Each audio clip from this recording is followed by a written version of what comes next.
Okay. Who could tell me, like, what do you think of, and you could look down the page if you want to for maybe some systems that would be, substitution would be maybe a good method to pick. What are you looking for if you're going to use substitution to solve a system? So plug in, like, so if when y equals 2x minus 3, plug in the 2x minus 3 for y. Exactly. Exactly. He's literally already on the first example. I didn't even get to write down my note. Okay, but that's what we're going to do. So let me just write this down real quick. It doesn't have to be y, but what you're looking for a variable that's alone.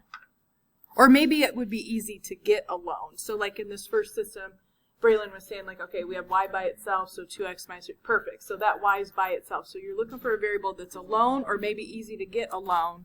And then all you do is you're going to substitute what that variable equals. I'm going to abbreviate that because I'm being lazy. What that variable equals into the other equation in the system. And I'm definitely not writing all of that out.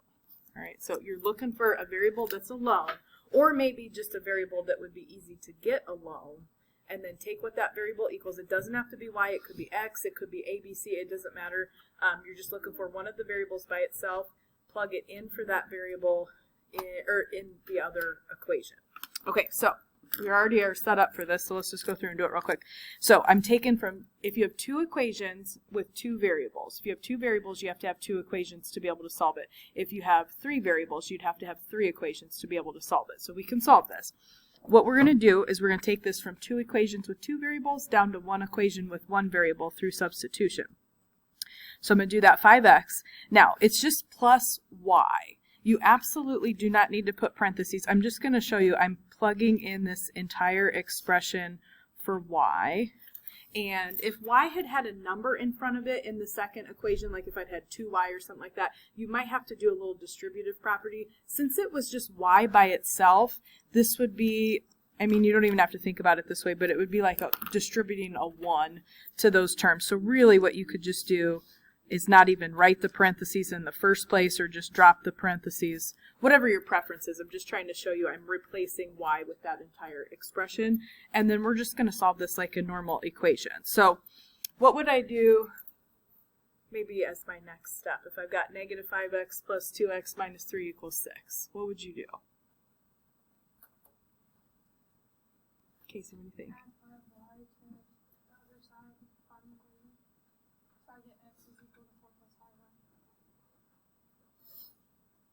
Say that one more. Oh, you're already on the second equation. Sorry, I was like, what is she talking about? Okay, no, my fault. I'm slow. I'll just do it real quick. So I'm just going to combine like terms. You guys are already done. I'm talking too much. Sorry. We'll just run through this real quick. You guys are already done, and she's on to the next equation. All right, now make sure I would combine like terms. The negative 5x and the 2x give you negative 3x. Then I'm going to add the 3. So I'm going to get negative 3x minus 3 equals 6, add the 3, so what should x equal there? Perfect. Okay, now, am I done? Move on to the next question. No. Like, what do I have? Somebody raise your hand and tell me, what do you have to do?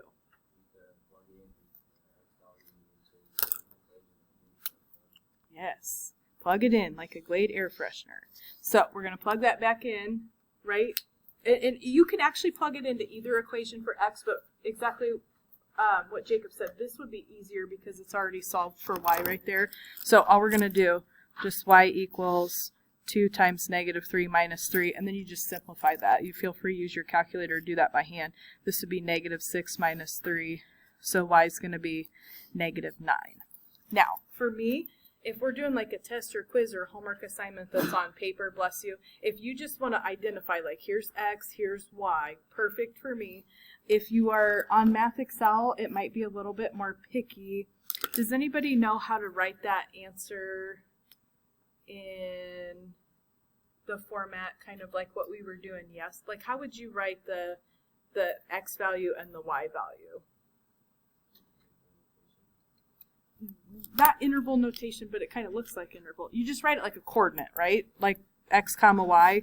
So this would be the intersection, this -3, -9. If we'd put those two equations on the graph, it does look like interval notation. But you're just writing down the coordinates of the point. So just in case, like I said, I'm fine with this as long as you identify both variables. If you're on Math Excel, it's probably going to ask you to write it as the coordinates of the point. And it's just like the normal coordinates. The x coordinate goes first, the y coordinate goes second, and you just put parentheses around it. All right, let's look at the second equation. Now, I don't have a variable alone in either one of those equations.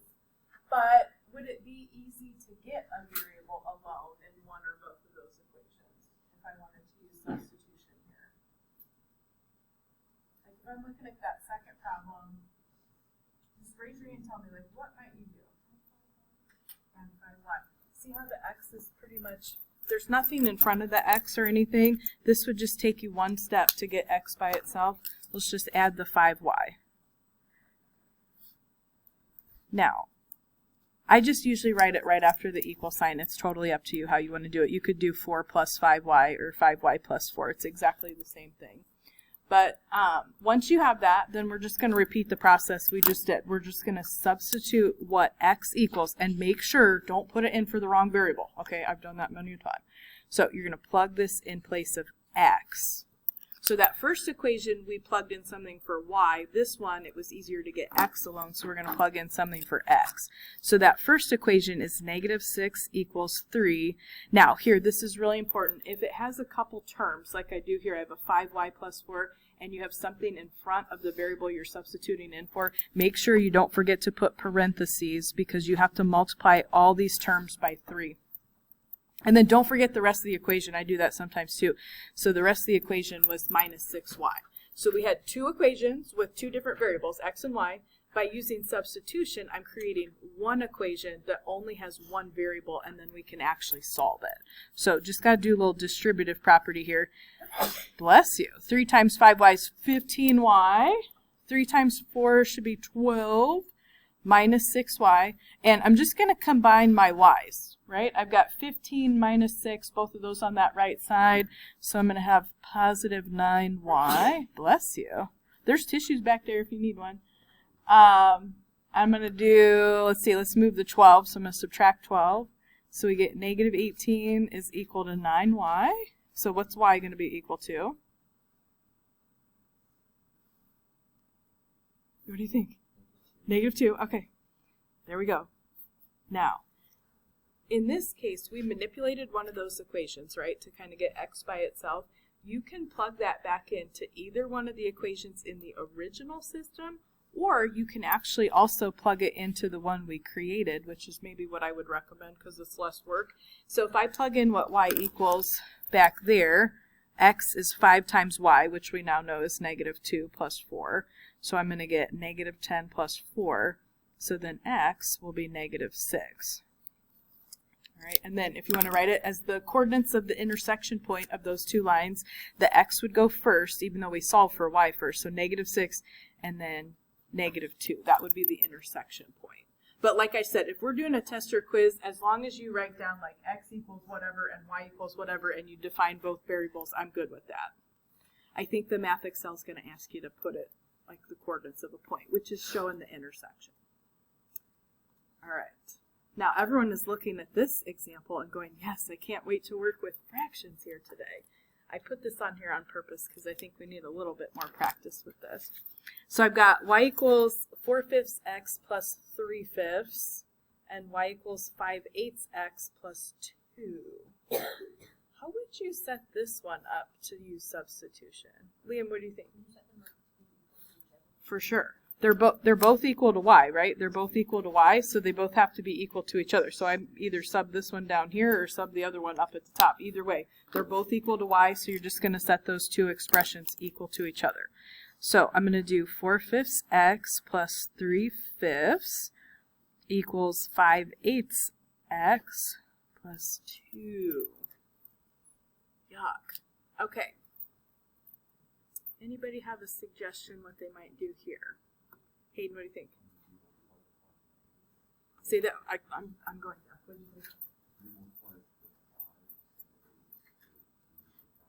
Yes, so what would you multiply by?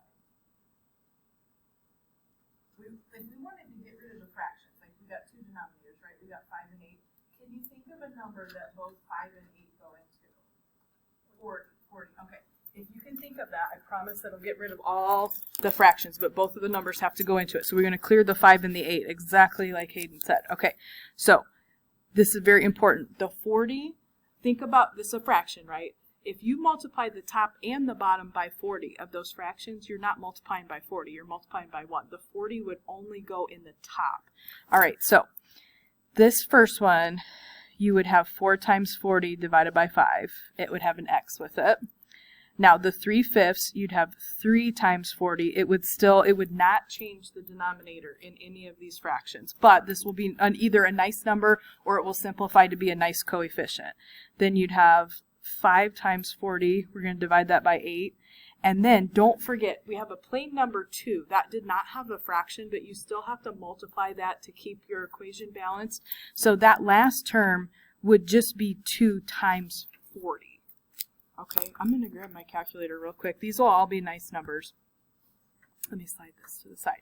Okay, so I'm going to do 4 times 40 divided by 5. That first term is now just 32x, no fraction. 3 times 40 divided by 5. That second term does not have an x, so it's just 24. On the other side of the equation, the way I set it up, 5 times 40 divided by 8. This is, ooh, I forgot my x right there in my first step, sorry. This should be 25x, and then 2 times 40 is just 80. And this is a whole heck of a lot easier to deal with than the original problem, right? Okay, so all we're going to do here, it's totally up to you. I've got variables on both sides. If it's me, I try to keep the variable positive. So if I was doing this problem, I would probably subtract the 25x from both sides. So 32 minus 25 is going to give you 7 x's plus the 24 equals 80. We just got to move the 24. So I get 7x, what is that going to be, 56? And then I'm like, oh, I probably did this right because this is a nice number, so I'm going to divide by 7. That's not always the case, but x is 8. Okay, now, unfortunately, you do have to plug this back into one of those equations in that original system. And I'm just going to have you do a little thing on the calculator for me. It's very important. Let's say, I'll just use the second equation because that only has one fraction. So this would be 5/8 times 8 plus 2. Okay, now, I'm going to show you this real quick. This is what the answer should be. It's 5/8 times 8 plus 2. Oop, fail. Plus 2, sorry. You should get 7. Okay, now let me show you this real quick. If you just did 5 divided by 8 and then times 8 and then you added the 2, I don't know if this is going to give me the same answer or not. Okay, no, we're okay for that situation because it'll be the order of operations. So we're okay. So then this will be 7. So this nice number, but it's a little bit of gross algebra to get to it. So 8, 7 would be your intersection point if we graph those two lines. Does anybody have a question? Okay. The 2 at the bottom of the page, the example literally says special case. So these are both set up to do substitution, but there's 2 different situations. All the ones we've worked with so far are what we call independent systems where the 2 lines would intersect. We found a solution. The other 2 options we had were what? If we have 2 lines in a coordinate plane, we could intersect. What were the other options that could happen from yesterday? Do you guys remember? Like we could have one solution, or what other situations could we run into? No solution. No solution, so the lines would be parallel, right? What was the other option? There were 3 options, remember? Or infinite solutions. Okay, so I've got one of each just so you guys can see what this looks like algebraically. All right, so this first one is set up, y is already by itself in that first equation, so I'm just going to sub that in for y so you guys can see the algebra behind this. This would be 3x. It's just plus y here. Now, I'm going to go ahead, y, I'm just going to replace the expression because it's not going to change it. So it would be minus 3x minus 8 equals 10. What is going to happen if you have one of those other two situations we talked about yesterday is your variables will all just totally cancel out. So 3x minus 3x would just be 0. And I would be left with negative 8 equals 10. What do you think algebraically, like what do you think that means in terms of if we were looking at this on a graph? Like what do you think about the variables all canceled out so I don't have an intersection, a single intersection? What do you think this means?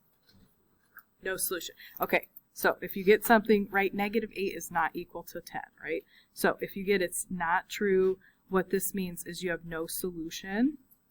I know it doesn't ask, that would be the answer to the question, but what this also means is these two lines would be parallel to each other. So if it's something is not true, would not have a solution, for a linear system, that's going to mean the two lines are parallel. All right, now I'll show you the other one real quick. We're going to sub in x by itself here. So I'm going to do 4, and in place of the x, I'm going to put some parentheses. We have 5y plus 3. And then minus 20y equals 12. We're taking that from two equations with two variables down to one equation with one variable. We've got to do a little distributive property here. So we get 20y, 4 times 3 is 12, minus, 20y equals 12. And if you go through here on the left side of what I wrote, the 20y and the negative 20y, those would add up to 0, so they're going to cancel each other out. 12 equals 12. Now that is true, right? 12 is equal to 12. What do you think that means? This is all real numbers. That's true. It literally, any number we plug in, what it means is you're going to have the infinite solutions here. So if that is true, you're going to have infinite solutions. It means these two equations, even though we might not be able to tell that initially looking at the system, those two equations are actually exactly the same line. Does anybody have a question? Okay, let's do some word problems. Yes. Now, most of the time word problems, I think people don't like them, but they're actually usually easier to do than like the one we did that had the fractions. Once you set up the equation, the challenge is to set up the equation. So we're going to see if we can set up these three equations on the back. All right, it says David starts a lawn care business and invests $2,250 just in equipment. So he's paying for, you know, like his lawnmower and whatever other equipment he needs. It says he charges $50 for each lawn he mows. So he's going to charge his customer. And the cost of supplies for each lawn, so like mower gas or whatever he needs for that, is going to be $5. How many lawns does he need to mow to break even? I set it up. Oh my gosh. I set it up as 50 minus 2250 minus 5 equals 0. Okay, I'm going to write down exactly what you just said. Minus, and then say that one, the last part one more time. 5p. Times 5p? Minus 5p. And what did you set that equal to? 0. Okay. Totally correct to get the answer here. I was going to set up, like, let me just show you real quick. Do you guys know, if we solve that, that'll give us the solution. She's totally right. Does anybody know what break even means? Liam, what does it mean? Same amount that you lost, right? Okay. Now, if we were going to set this up as a system, right? I'm just going to do two separate equations just real quick. So the cost to him, to David, that's going to start this, he's going to pay the $22.50, right, just for the supplies, plus it costs him $5 for every lawn. The cost to the customer is where you're going to break even. This equation Casey set up is what we're going to do. The cost to the customer is $50 for every lawn. And so I could just set the cost to the guy and the cost to the customer equal to each other to see when they would break even. But what she did is going to be perfect to set this up. So you can do either one. I'm going to set up the system. Let me just set it up as a system just real quick. So they're both equal to the cost to him, the cost to the customer. And you're going to see we're going to do the same algebra as what you set up, my dear. So that's perfect. This would be 45p equals 2250. And p here is representing how many lawns he's got to mow. So I'm going to take 2250, divide that by 45, and he has to mow 50 lawns to break even. Let me ask you though a question. How much, after he breaks even, how much is he really going to make on each lawn that he mows? How much profit would he make? Is he going to make $50 or how much is he going to make if he keeps mowing? Why do you say 45? Exactly. This will pay off the $22.50. After that, he's making a $45 profit on the lawns that he mows because it's still going to cost him $5 every time for the mower gas or whatever he needs. So keep that in mind. It's not a $50 profit. Each time after that, it'll be $45. All right, excellent. We're going to draw a rectangle, a little geometry throwback. Okay, it says perimeter of a rectangular patio is 90 feet. So I'm going to write that my perimeter is 90 here. Okay, the patio's length is 5 feet less than 4 times its width. And then I do not have any other information about the width. All right, so if they're giving us information about the length, what I would recommend here to do, I don't have any other information about the width. I'm just going to call the width W. So let me put this here. How could you write me an equation for the length in terms of the width if they tell us the length is 5 feet less than 4 times the width? What do you think? Perfect. So 4 times the width. Now the minus 5 has to come second. Sometimes people mess that up and they'll do like 5 minus. You can't do that. 5 less than 4 times the width. The minus 5 has to come after that variable. And technically our system, we would have twice the length plus twice the width. We got these 2 variables here. We can just, in this case, if you want, just combine like terms to add this up and set it equal to 90 for your perimeter. So like I've got 4 W's, so I've got 8, there'd be 9, 10. So I've got 10 W's total. Negative 5 would be negative 10, and I know the perimeter is 90. Add 10 there real quick. I'll get 10 times the width is 100. So what's my width going to be? 10. Okay, how would you figure out the length? Yeah. Plug it in. Yeah, plug it in. All right, so we're just going to do 4 times 10, which is 40, minus 5. So this length then would be 35. And it says feet if you want to give it a label. Does anybody have any question? Okay, now, the last one, I promise it's not bad, but there is a little bitty part of this that I think is really tricky. So this says a jar contains only nickels and dimes. That would be a totally normal scenario. All right, so how much, and I know you know this, but I want to ask you, how much is a nickel worth? 5 cents. Okay, how would you write 5 cents as a decimal? 0.05. I will accidentally have people just put 0.5, and that's a 50-cent piece, and I don't think they make those anymore. I have some at home. My grandpa used to give them to me for my birthday, but I don't even know if they make those. But anyway, 5 cents is 0.05. That's really important. So many times, bless you, people will make a mistake on accident and put 0.5. So just drawing your attention to that. And I'm going to let D be for dimes. How much is a dime worth?